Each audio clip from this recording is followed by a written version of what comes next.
Hello everyone, কী অবস্থা সবার, কেমন আছেন? আশা করি সবাই ভালো আছেন। আজ আরও একটা নতুন ভিডিও নিয়ে আসলাম। এই ভিডিওতে দেখাবো নতুন একটা অভিজ্ঞতা। এরকম অভিজ্ঞতার সম্মুখীন আশা করি অনেকেই হয়েছেন। আজ আমার সামনে যে ফোনটা দেখতে পাচ্ছেন, এটার মডেল হচ্ছে OnePlus 70। এই ফোনটার সমস্যা ছিল, ফোনটা চলতে চলতে হঠাৎ করে বন্ধ হয়ে যায়।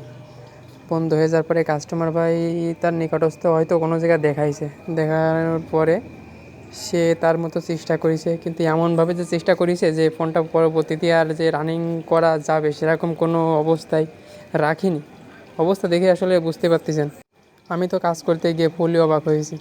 যখন দেখি মাদারবোর্ডের অবস্থা, তখন ভেবেছিলাম যে হবে না যে যেরকমভাবে আসলে মাদারবোর্ডে হিট দেওয়া, যে কাজের যে পরিবেশ একদম বিশ্রী, কোনো পরিষ্কার পরিচ্ছন্ন নেই। তার রিবোলিংয়ের স্টাইলটা দেখে আমি প্রসেসরটা রিমুভ করি। এখন প্রসেসরের উপরে তো র্যাম লাগানো থাকে, যেগুলো ডাবল ডেকার ফোন। তাহলে আমি প্রথমে হিট দিছি, হিট দিয়ে র্যাম রিমুভ করতে গেছি, দেখি যে র্যাম শুধু রজন দিয়ে লাগিয়ে রাখছে।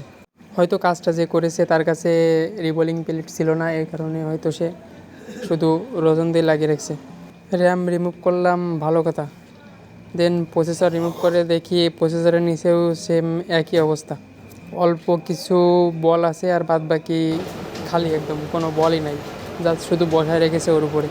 মানে আমার একটা অনুরোধ এখানে, যারা আসলে কাজগুলো পারেন না বা আগে কখনও করেননি, এই কাজগুলো তারা করবেন না। কারণ এই ফোনগুলো যখন বন্ধ হয়, এগুলো রিবোলিং করার পরে আবার ঠিক হয়ে যায়, কিন্তু এই ভুল কিছু স্টেপের কারণে ফোনটা আর ঠিক করার পসিবিলিটি থাকে। যারা নতুন, এই কাজগুলো করার অভিজ্ঞতা নেই, তারা এই মাদারবোর্ডগুলো নষ্ট, যে ডেড মাদারবোর্ডগুলো থাকে এইগুলো আসলে কিনে প্র্যাকটিস করলে একসময় দেখা যায় যে হ্যান্ড স্কিল ভালো হয়ে যায়, তখন আর সমস্যা হয় না।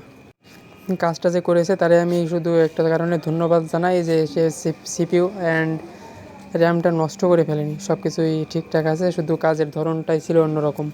আমি safely CPU and RAM remove করার পরে আমার মতো সুন্দর করে ক্লিনিং করে রিভোল করার পরে মাদারবোর্ডে আবার ইনস্টল করি। সুতরাং যেহেতু আর কোথাও কাজ করা হয়নি, আশা করি রিবোলিংয়ে এই ফোনটা চালু হয়ে যাবে। বন্ধুরা দেখতে পাচ্ছেন ফোনটায় কিন্তু OnePlus-এর লেখা এসেছে, তার মানে হয়তো ফোনটা রানিং হয়ে যাবে। কিছুক্ষণ অপেক্ষা করি।